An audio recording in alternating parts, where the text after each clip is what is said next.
হযরত সুলাইমান আলাইহিস সালামের জীবনীর প্রথম পর্বে সবাইকে স্বাগতম। হযরত সুলাইমান আলাইহিস সালামের জন্ম ও রাজত্ব। হযরত দাউদ আলাইহিস সালামের কনিষ্ঠ ছেলের নাম হযরত সুলাইমান আলাইহিস সালাম। তিনি হযরত দাউদ আলাইহিস সালামের শেষ স্ত্রী বস্তার গর্ভে জন্মগ্রহণ করেন। বস্তা ছিলেন আউরিয়া নামক এক যোদ্ধার স্ত্রী। আউরিয়া এক যুদ্ধক্ষেত্রে শহীদ হওয়ার পরে তার স্ত্রী বস্তাকে হযরত দাউদ আলাইহিস সালাম বিবাহ করেন। সে ঘরে হযরত সুলাইমান আলাইহিস সালামের জন্ম হয়।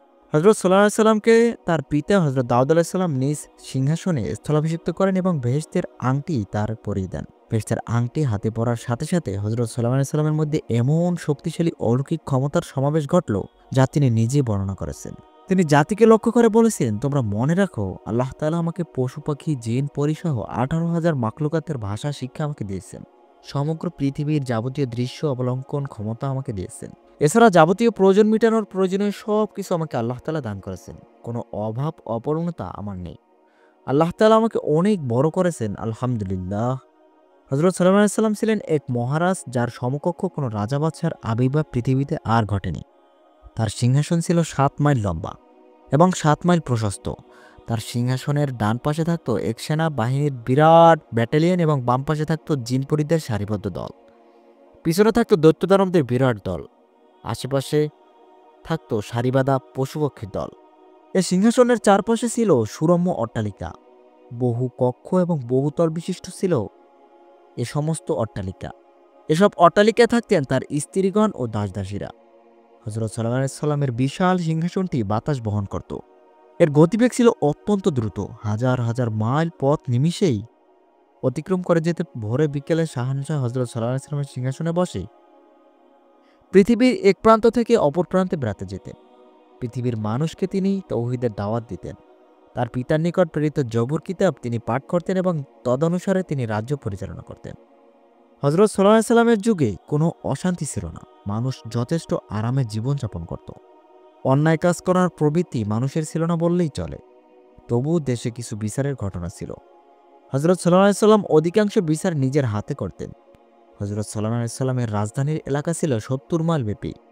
সেখানে বিরাট বিরাট মহল ও প্রাসাদ ছিল, যা মণিমুক্তা, পান্না, জহরতের ন্যায় মূল্যবান পাথর দ্বারা তৈরি। আলো ও শীতাতাপের ব্যবস্থাপনা মূল্যবান পাথরের দৌলতে নিজে নিজে সমাধা হতো। হযরত সুলাইমান আলাইহিস সালামের স্ত্রী ও দাসীর সংখ্যা ছিল 1000।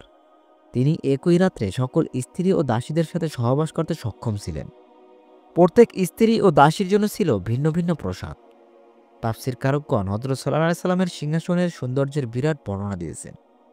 তাতে তারা উল্লেখ করেছেন যে সিংহাসনের অট্টালিকাসমূহের ইটগুলো ছিল স্বর্ণের, রৌপ্যের তৈরি এবং গাঁথুনি ছিল ইয়াকুত ও পান্নামা পাথর মিশ্রিত। কোনো অট্টালিকা ছিল স্বর্ণের অস্তরণ করা, আবার কোনোটা ছিল মূল্যবান পাথর লাগানো। সিংহাসনের চারদিকে মূল্যবান পাথর দ্বারা গাছপালা তৈরি করে ফুলে সজ্জিত করা হয়েছিল। বাদশার আসনের সম্মুখে অনেক স্বর্ণের চেয়ার ছিল। তাতে বড় বড় আমির ওমরাহগণ বসতেন। তার পিছনে ছিল জমরুদ ও ইয়াকুত পাথরের তৈরি চেয়ার, যেখানে জিনের নেতাগণ বসতেন।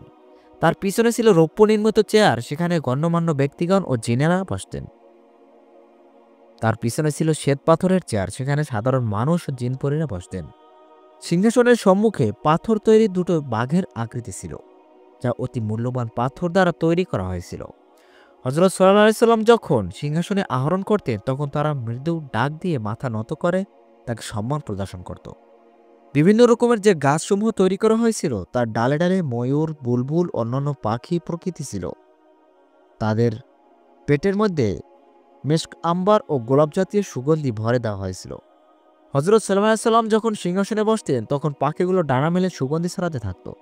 তাছাড়া আঙুর, বেদানা, নাশপাতি ও সুস্বাদু অনেক ফলের গাছ ছিল, সেগুলোতে অজস্র ফল ধরত। হযরত সুলাইমান আলাইহিস সালাম সকলকে নিয়ে পরিতৃপ্ত সহকারে সেগুলো ভক্ষণ করতেন। এ সিংহাসন যখন যে এলাকায় গিয়ে থামত, সেখানে জীব, জানোয়ার, পশু পক্ষী এসে হযরত সুলাইমান আলাইহিস সালামকে অভিবাদন জানাতো এবং নিজেদের সমস্যাবলীর কথা জানাতো। হযরত সুলাইমান আলাইহিস সালাম তাদের সমস্যাবলী সমাধানের ব্যবস্থা গ্রহণ করতেন। হযরত সুলাইমান আলাইহিস সালামের নিজস্ব চেয়ারখানি ছিল হাতির দাঁত, ফিরোজা, জমরুদ ও মারোয়েত পাথর দ্বারা তৈরি। চেয়ারের দুপাশে ছিল রৌপ্য নির্মিত কৃত্রিম লতা, যা সুগন্ধিযুক্ত সজ্জিত ছিল। চেয়ারের রং ছিল সাদা ও সবুজ।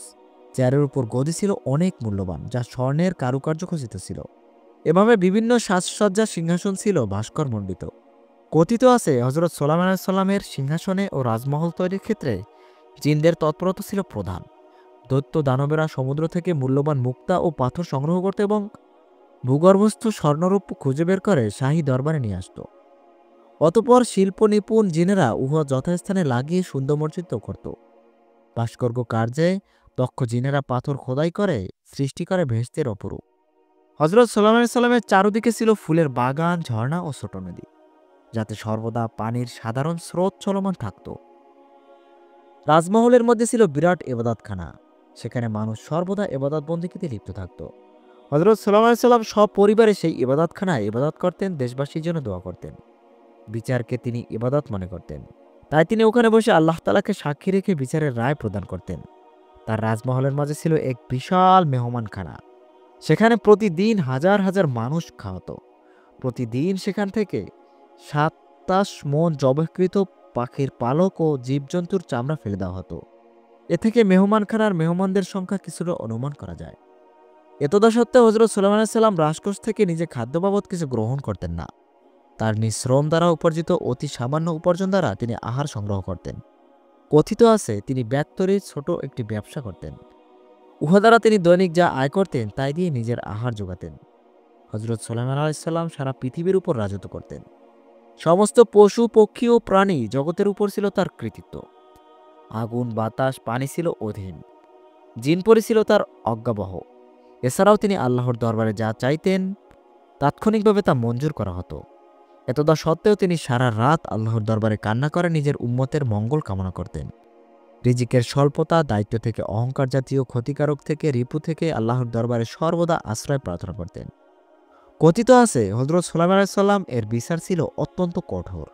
যে বাদী হয়ে মামলা দায়ের করত, সে যদি কোনো মিথ্যা মামলা দায়ের করত আর যদি প্রমাণ হতো তাহলে তার শাস্তি হতো। মিথ্যা মামলার ক্ষেত্রে অনেক সময় বাদীকে মৃত্যু প্রদান করা হতো, আর যারা আসামি তারা অপরাধী সাব্যস্ত হলে তাদের জন্য ছিল বিভিন্ন মেয়াদী কারাদণ্ড এবং মৃত্যুদণ্ড। জিনদের ক্ষেত্রে যারা বড় অপরাধী সাব্যস্ত হতো তাদেরকে সমুদ্রের তলদেশে পুঁতে ফেলা হতো, আর যারা ছোট অপরাধী বলে গণ্য হতো তাদেরকে অঙ্গহানি ও ক্ষমতারহিত জনিত শাস্তি প্রদান করা হতো। পশুপক্ষী অপসারণের অপরাধের জন্য তাদেরকে জবহ করার বিধান ছিল। এভাবে তিনি আগুন, পানি, বাতাস, আলো সকলের প্রতি সমদৃষ্টি রেখে শাসন করতেন। হযরত সুলাইমান আলাইহিস সালাম তার পিতা হযরত দাউদ আলাইহিস সালামকে দিয়ে বাতাসকে হাজির করে বিচার করেছিলেন। হযরত সুলাইমান আলাইহিস সালামের সিংহাসনের সৌন্দর্য বর্ণনায় আরও বহু বিলাসী ও শোভাবর্ষক উপাদানের কথা বহু লেখক তাদের লেখায় বর্ণনা করেছেন, যার সমুদায় বিবরণ এখানে বর্ণনা করা সম্ভব নয়। সুপ্রিয় বন্ধুরা, প্রথম পর্ব এখানেই সমাপ্ত। দ্বিতীয় পর্ব দেখতে চোখ রাখুন আমাদের চ্যানেলে। মহান আল্লাহ রাব্বুল আলামিন সবাইকে ভালো রাখুন, সুস্থ রাখুন। আসসালামু আলাইকুম ওয়া রাহমাতুল্লাহি ওয়া বারাকাতুহু।